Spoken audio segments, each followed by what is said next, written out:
Hello friends, welcome to our YouTube channel GRA GS centre. आज 29 मई 2021 है और आज के करंट अफेयर्स का जितना भी इंपॉर्टेंट क्वेश्चन बनने वाला है सारे हम लोग इस वीडियो में डिस्कस करने वाले हैं। साथ ही उनसे रिलेटेड जो भी इंपॉर्टेंट फैक्ट होगा उसे भी हम लोग इस वीडियो में कवर करने वाले हैं।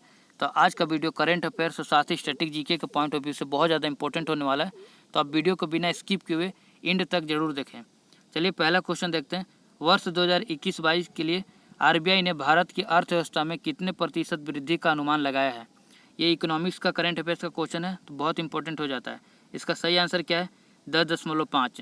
आरबीआई ने 10.5 जो अर्थव्यवस्था में वृद्धि का अनुमान लगाया है। इसी तरह IMF, international monetary fund, world bank, इन्होंने भारत की अर्थव्यवस्था के लिए एक अनुमान लगाया है। तो आईएमएफ ने कितना लगाया है? 11.5% और वर्ल्ड बैंक ने 10.1% लगाया। इसका आप स्क्रीनशॉट ले लें, बहुत इंपॉर्टेंट है तीनों। चलिए अब आरबीआई ने भारत की अर्थव्यवस्था में 10.5% वृद्धि का अनुमान लगाया। तो अब आरबीआई के बारे में पूरा डिटेल में समझते हैं। आरबीआई क्या है? Reserve bank of India. मैं इसका बारे में जल्दी जल्दी बताता हूँ, आप उसे फटाफट अपने कॉपी में नोट कर लें। रिजर्व बैंक ऑफ इंडिया, इसे भारत का बैंक कहा जाता है, इसे भारत सरकार का बैंक कहा जाता है। और भारत में जितने भी बैंक हैं उसका सारे का देख रेख कौन करता है? आरबीआई करता है, इसलिए इसे बैंकों का बैंक भी कहा जाता है। अब आरबीआई का गठन कब हुआ था? 1 अप्रैल 1935 को आरबीआई का गठन हुआ था। और इसका राष्ट्रीयकरण कब हुआ था? 1 जनवरी 1949 को इसका राष्ट्रीयकरण कर दिया गया था। और आरबीआई का जो गठन है ये एक समिति के माध्यम से किया गया था। उस समिति का नाम क्या है? यंग हिल्टन समिति। यंग हिल्टन समिति के माध्यम से आरबीआई का गठन किया गया था। अभी वो आरबीआई का जो वर्तमान में जो गवर्नर है वो 25वें नंबर के शक्तिकांत दास हैं। इसे भी आप नोट करके लिख लें। और आरबीआई से दो इम्पोर्टेंट क्वेश्चन क्या बनता है? आरबीआई का पहला गवर्नर हमेशा पूछा जाता है। तो आरबीआई का पहला गवर्नर कौन है? ऑसबोर्न स्मिथ है। और भारत के स्वतंत्र अगर पूछे, स्वतंत्र भारत के पहले गवर्नर पूछे तो हो जाता है सीडी देशमुख हो जाते हैं। दोनों को आप नोट करके लिख लें। ये तो हो गया आरबीआई के बारे में। अब आरबीआई का कुछ काम क्या है, आरबीआई क्या क्या काम करता है, ये हमेशा एग्जाम में पूछा जाता है। तो आरबीआई का जो सबसे इम्पोर्टेंट काम है वो है मौद्रिक नीति जारी करना। दूसरा काम क्या है? नोटों को छापना। 1 रुपये को छोड़ के बाकी सारे नोटों को छापने का काम कौन करता है? आरबीआई करता है। तो 1 रुपये का जो नोट है वो वित्त मंत्रालय के द्वारा किया जाता है। और एक और इसका इम्पोर्टेंट काम क्या है? आरबीआई का जो विदेशी मुद्रा होता है, जो विदेशी मुद्रा का जो भंडार होता है उसका देख रेख भी कौन करता है?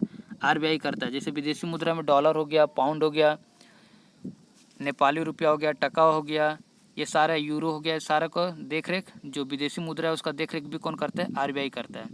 चलिए अगला क्वेश्चन पे जाने से पहले अगर आप चैनल पे नए हैं तो चैनल को सब्सक्राइब जरूर करें और वीडियो को एक लाइक ज़रूर करें और अपने दोस्तों के बीच में वीडियो को ज़्यादा से ज़्यादा शेयर करें ताकि हर स्टूडेंट के पास एक करंट अफेयर्स का वीडियो जा सके। चलिए अगला क्वेश्चन देखते हैं। हाल ही में केंद्र सरकार द्वारा आईबी चीफ के कार्यकाल में कितने वर्ष की वृद्धि की है? इम्पोर्टेंट क्वेश्चन है ये। इसका सही आंसर क्या हो जाता है? 1 वर्ष। यानी केंद्र सरकार के द्वारा जो आईबी के चीफ हैं उनका कार्यकाल में 1 वर्ष का वृद्धि कर दिया गया है। अब आईबी के चीफ कौन है? तो आईबी के चीफ हैं अरविंद कुमार। इससे पहले कौन थे? राजीव जैन थे। अब अरविंद कुमार को जम्मू कश्मीर का एक्सपर्ट कहा जाता है। जम्मू कश्मीर का एक्सपर्ट क्यों कहा जाता है? क्योंकि जम्मू कश्मीर में हम लोग जानते हैं कि हमेशा तनाव का स्थिति बना हुआ रहता है। वहाँ आए दिन आतंकवादी गतिविधियाँ एक्टिविटी रहती है, कभी आतंकवादी हमला कर देता है। इस तरह के तमाम मुद्दे जम्मू कश्मीर में बहुत ज़्यादा परेशानियाँ का सामना करना पड़ता है। तो अरविंद कुमार को इन तमाम मुद्दों को बहुत ज़्यादा नॉलेज है। वहाँ मतलब आतंकवादी गतिविधियाँ हो गया या वहाँ पत्थरबाजी हो गया या वहाँ जो भी जो तनावपूर्ण जो मामला बना हुआ रहता है उन सब का अरविंद कुमार को काफ़ी जानकारियाँ हैं, इसलिए उन्हें जम्मू कश्मीर का एक्सपर्ट के रूप में कहा जाता है। अभी प्रीवियस वीडियो में हम लोगों ने देखा था कि रॉ के भी जो अध्यक्ष हैं, जो चीफ हैं, उसके भी उनका भी कार्यकाल 1 वर्ष का बढ़ा दिया गया था। कौन थे इनके रॉ के? सामंत कुमार इसके चीफ थे, सामंत कुमार। और इन्हें जैसे इन्होंने बालाकोट स्ट्राइक हो गया या सर्जिकल स्ट्राइक हो गया, इनके ये स्पेशलिस्ट कौन थे? सामंत कुमार थे, जो कि रॉ के चीफ हैं। उसी तरह से अभी देश में सीबीआई के नए निदेशक बने हैं। कौन बने हैं? सुबोध कुमार जायसवाल बने। चलिए जब भी कोई एक क्वेश्चन आता है तो उससे रिलेटेड जो भी इंपॉर्टेंट फैक्ट बन सकता है हमारे एग्जाम के पॉइंट ऑफ व्यू से, तो सारे को 1 या 2 सेकंड में रिवीजन कर लेना चाहिए। चलिए इस वीडियो का अगर आपको पीडीएफ चाहिए तो इस वीडियो का पीडीएफ मैं अपने टेलीग्राम चैनल पे अपलोड कर देता हूँ। तो टेलीग्राम का जो लिंक है मैंने इस वीडियो के डिस्क्रिप्शन में दे रखा है, तो आप वहाँ से जाकर टेलीग्राम चैनल ज्वाइन कर सकते हैं। साथ ही टेलीग्राम पे जो भी करंट का जो न्यूज़ रहता है उसे भी मैं अपडेट करते रहता हूँ, तो टेलीग्राम को चैनल को आप ज़रूर ज्वाइन करें। चलिए तीसरा क्वेश्चन देखते हैं। हाल ही में ENI अंतर्राष्ट्रीय अवार्ड 2020 के लिए किसे चुना गया है? इसका सही आंसर क्या हो जाएगा? Professor CNR Rao. Professor CNR Rao को जो ENI अंतर्राष्ट्रीय अवार्ड 2020 है उसके लिए चुना गया है। ENI जो अंतर्राष्ट्रीय अवार्ड है ये ऊर्जा के क्षेत्र में दिया जाता है और इसे ऊर्जा का क्षेत्र का नोबेल प्राइज भी कहा जाता है। अब ये जो अवार्ड है जो प्रोफेसर CNR राव को अक्टूबर 2021 में रोम यानी इटली की राजधानी रोम में इन्हें दिया जाएगा। वहाँ एक प्रोग्राम होने वाला है, उस प्रोग्राम में ये ENI अंतर्राष्ट्रीय अवार्ड प्रोफेसर CNR राव को दिया जाएगा। प्रोफेसर CNR राव को भारत रत्न से भी सम्मानित किया जा चुका है। भारत रत्न जो कि भारत का सर्वोच्च नागरिक सम्मान है, इसलिए जो प्रोफेसर CNR राव जो है बहुत ज़्यादा इम्पोर्टेंट हो जाते हैं। आप भारत रत्न से इनका अंदाज़ा लगा सकते हैं कि अगर भारत रत्न किसी व्यक्ति विशेष को दिया गया हो तो भारत के लिए कितना अनमोल होता है। अब इन्हें जो ये अवार्ड है क्यों दिया जा रहा है? ये जो अवार्ड है ENI अंतर्राष्ट्रीय अवार्ड, ये ऊर्जा के क्षेत्र में जो बेहतर काम करता है उसके लिए इन्हें ये अवार्ड दिया जाता है। जो प्रोफेसर CNR राव हैं ये हाइड्रोजन के क्षेत्र में बहुत ज़्यादा काम किया है। जैसा कि हम लोग जानते हैं कि हाइड्रोजन एकमात्र भविष्य का ईंधन के रूप में जाना जाता है, उस पर ये बहुत ज़्यादा प्रोफेसर CNR राव काम कर रहे हैं, इसलिए इन्हें ENI अवार्ड से सम्मानित किया जा चुका है, मतलब किया जाना है। अब जो ENI अवार्ड है ये 3 श्रेणी में दिया जाता है, एक एनर्जी फ्रंटियर्स अवार्ड, एक एनर्जी ट्रांजिशन और एक एडवांस एनवायरमेंटल सॉल्यूशन अवार्ड। तो जो हमारे प्रोफेसर CNR राव हैं इन्हें एनर्जी फ्रंटियर्स अवार्ड दिया जा रहा है, इसे आप नोट करके लिख लें। चलिए अगला क्वेश्चन देखते हैं। अगला क्वेश्चन क्या है? अगला क्वेश्चन है चर्चा में रहा लोअर संग्रहालय किस देश में स्थित है? मोस्ट इम्पोर्टेंट क्वेश्चन है ये। तो ये जो लोअर संग्रहालय है ये फ्रांस की राजधानी पेरिस, जो फ्रांस की राजधानी पेरिस है वहाँ ये लोअर संग्रहालय स्थित है। ये विश्व का सबसे पुराना संग्रहालय माना जाता है। ये चर्चा में क्यों है? चर्चा में रहने का एकमात्र कारण है कि इसका स्थापना से आज तक यानी कुल 228 सालों में या इस जो संग्रहालय का कोई भी जो अध्यक्ष होता है या इसका प्रेसिडेंट होता है कोई आज तक महिला नहीं बना था, लेकिन इस बार लॉरेंस डेस्कॉर्ट इसकी पहली महिला प्रेसिडेंट बन गई हैं 228 सालों के इतने लंबे समय में, इसलिए ये इम्पोर्टेंट में रहा और चर्चा में रहा। इसे आप नोट करके ज़रूर लिख लें। अब ये जो लोअर संग्रहालय है इसमें 15वीं से 19वीं सदी तक जितने भी फ्रांस की जो पेंटिंग्स है उसका यहाँ एक संग्रहण किया जाता है और किया जा चुका है। इसे जो लोअर संग्रहालय है इसे मोनालिसा का घर भी कहा जाता है, इसलिए बहुत ज़्यादा इम्पोर्टेंट हो जाता है। अब ये फ्रांस की राजधानी पेरिस में ये संग्रहालय है, तो पेरिस से रिलेटेड एक क्वेश्चन हमेशा पूछा जाता है, पेरिस जो है शहर किस नदी के किनारे है? तो ये हमें सीन नदी के किनारे है। सीन नदी याद करने का एक छोटा सा ट्रिक है। जो पेरिस है, पेरिस में क्या है? अफिल टावर है, तो लोग अफिल टावर घूमने जाते हैं तो अफिल टावर का सीन अच्छा है ऐसा सब बोलते हैं, तो आप वहाँ से याद कर सकते हैं कि सीन नदी के किनारे क्या है? पेरिस शहर है, ठीक है, जो कि फ्रांस की राजधानी भी है। और फ्रांस के वर्तमान में जो राष्ट्रपति हैं वो कौन है? फ्रांस के राष्ट्रपति कौन है? एमेनुअल मैक्रोन है, वहाँ के भी वर्तमान में राष्ट्रपति। चलिए अगला क्वेश्चन पे चलते हैं। अगला क्वेश्चन क्या है? अगला क्वेश्चन है हाल ही में international day of action for women health कब मनाया गया है? इंपॉर्टेंट क्वेश्चन है। ये क्वेश्चन किसी एग्जाम में आए या मत आए, लेकिन यहाँ ऑप्शन में जो 3 क्वेश्चन और है जिसका डिस्कशन हम लोग करने वाले हैं वो 100% किसी न किसी एग्जाम में टपक जाएगा। तो international day of action for women health ये कब मनाया जाता है? 28 मई को मनाया जाता है। और क्यों मनाया जाता है ये? इसका एकमात्र एम क्या है? महिलाओं का जो स्वास्थ्य है और उनको एक अच्छी सुविधा मिले, उससे जुड़े जो तमाम मुद्दे हैं उनके बारे में महिलाओं को जागरूक करना ही इस मिशन का मेन उद्देश्य है। क्या? International day of action for women health है, ठीक है। ये 28 मई को हर साल मनाया जाता है। अब यहाँ ऑप्शन में 22 मई है। अगर आप करंट अफेयर्स का ये वीडियो डेली देख रहे होंगे तो आपको 22 मई को क्या मनाया जाता है आपको याद होगा। इसे हम पूरे विश्व में अंतर्राष्ट्रीय जैव विविधता के दिवस के रूप में मनाते हैं, जैव विविधता के रूप में, ठीक है।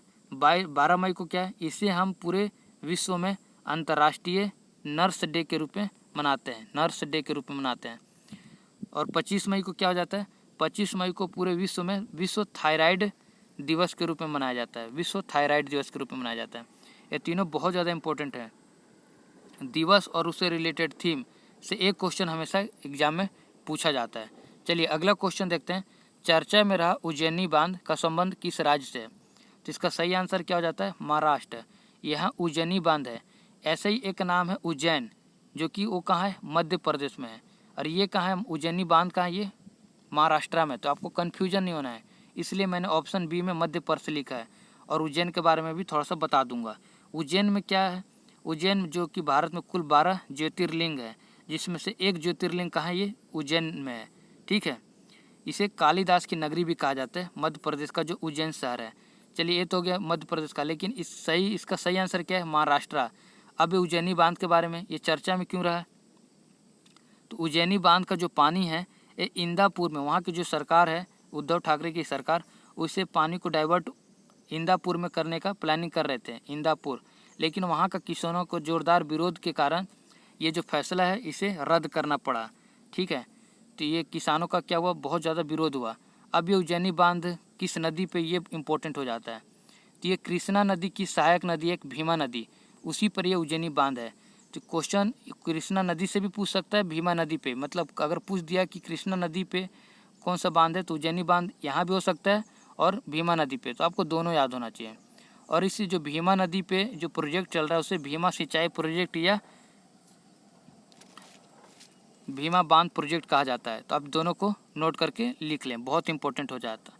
अब कृष्णा नदी के बारे में बात हुआ तो थोड़ा सा कृष्णा नदी के बारे में देख लेते हैं। जैसे ये हमारा भारत है, दक्षिणी मध्य भारत, यहाँ पास महाराष्ट्र है। तो महाराष्ट्र में यहाँ पास एक पर्वत है, महाबलेश्वरम की चोटी, वहाँ से ये कावेरी नदी कृष्णा नदी यहाँ से निकलती है और यहाँ से इस डायरेक्शन में यानी पश्चिम की ओर बहते हुए पूर्व की ओर बहते हुए बंगाल की खाड़ी में आके गिर जाती है। अब ये किस किस राज्य में? तो महाराष्ट्र हो गया, यहाँ कर्नाटक है, यहाँ पास तेलंगाना है और यहाँ पास आंध्र प्रदेश है। तो इन 4 राज्यों से होकर ये जो कृष्णा नदी है बंगाल की खाड़ी में गिर जाती है। इसी कृष्णा नदी की जो सहायक नदी भीमा नदी, उसी पर कौन है? ये उज्जैनी बांध है। तो ये चीज़ आपको पता होना चाहिए। चलिए अगला क्वेश्चन देखते हैं।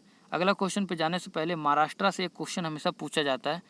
यहाँ का गुफा, एलोरा का गुफा और अजंता का गुफा, ये दोनों महाराष्ट्र के औरंगाबाद जो वहाँ का जिला है वहाँ स्थित है, एलोरा का गुफा और अजंता का गुफा। ठीक है, चलिए अगला क्वेश्चन देखते हैं। अगला क्वेश्चन क्या है? हाल ही में गुप्त शैली में निर्मित बुद्ध प्रतिमा किस राज्य में मिली है? इम्पोर्टेंट क्वेश्चन हो जाता है क्योंकि बुद्ध से संबंधित है और इसका जो शैली है वो कौन सा शैली है? गुप्त शैली है, ये भी इम्पोर्टेंट है। तो ये कर्नाटक राज्य में मिला है। कर्नाटक राज्य का एक उडुपी जिला है, वहीं एक कुएं में खनन के दौरान ये बुद्ध प्रतिमा मिला है। ये इसका जो साइज है बहुत छोटा है, और लेकिन जो ये बुद्ध प्रतिमा है इसमें जो उनका जो बैठने का जो आसन है वो कमल पे बैठे हुए हैं और धर्म चक्र प्रवर्तन मुद्रा के रूप में बैठे हुए हैं। तो अब बुद्ध भगवान के बारे में थोड़ा सा हम लोग देख लेते हैं, क्योंकि हर एग्जाम में चाहे व्यापम हो, एसएससी हो, रेलवे हो, एसआई हो, बुद्ध भगवान उनसे रिलेटेड एक क्वेश्चन हमेशा पूछा जाता है। ये सारे एग्जाम्स के फेवरेट हैं। ये इनके बारे में छोटा सा डिटेल में संक्षेप में बताता हूँ, आप जल्दी जल्दी नोट कर लें। तो इनके जो जन्म हुआ था वो 563 में ईसा पूर्व में हुआ था। कहाँ हुआ था? लुम्बिनी में, जो कि वर्तमान में कहाँ है? वो नेपाल में है। इनका मृत्यु कब हुआ था? इनकी मृत्यु हुआ था 483 ईसा पूर्व में इनकी मृत्यु हो गया था। इन्होंने जो पहला उपदेश है कहाँ दिया था? सारनाथ में दिया था। ठीक है, ये इसलिए इम्पोर्टेंट हो जाता है, ये सारनाथ में पहला उपदेश दिया था। चलिए इनका जो जन्म हुआ था वो तो लुम्बिनी नेपाल में हुआ था, लेकिन इन्हें ज्ञान की प्राप्ति कहाँ हुआ था? तो ये बिहार की एक जगह है, जिला है वहाँ का बोध गया, गया वहाँ का जिला है। तो गया में एक बोध गया जगह है, इसी बोध गया में एक बोधि वृक्ष के नीचे इन्हें ज्ञान की प्राप्ति हुई थी। ठीक है, इस क्वेश्चन से रिलेटेड और भी इम्पोर्टेंट फैक्ट बन सकते हैं, मैं अलग से बुद्ध के बारे में डिटेल में बताऊंगा किसी वीडियो में। चलिए अगला क्वेश्चन देखते हैं। अगला क्वेश्चन क्या है? अमेजन कंपनी के अगले सीईओ कौन होंगे? इसका जो भी सही आंसर है उसे आप कमेंट बॉक्स में कमेंट करके बताएं। अगर वीडियो आपको अच्छा लगा तो वीडियो को एक लाइक करें, और चैनल पर नए तो चैनल को सब्सक्राइब जरूर करें, और वीडियो को अधिक से अधिक अपने दोस्तों के बीच में शेयर करें। चलिए मिलते हैं नेक्स्ट वीडियो में, तब तक के लिए जय हिंद।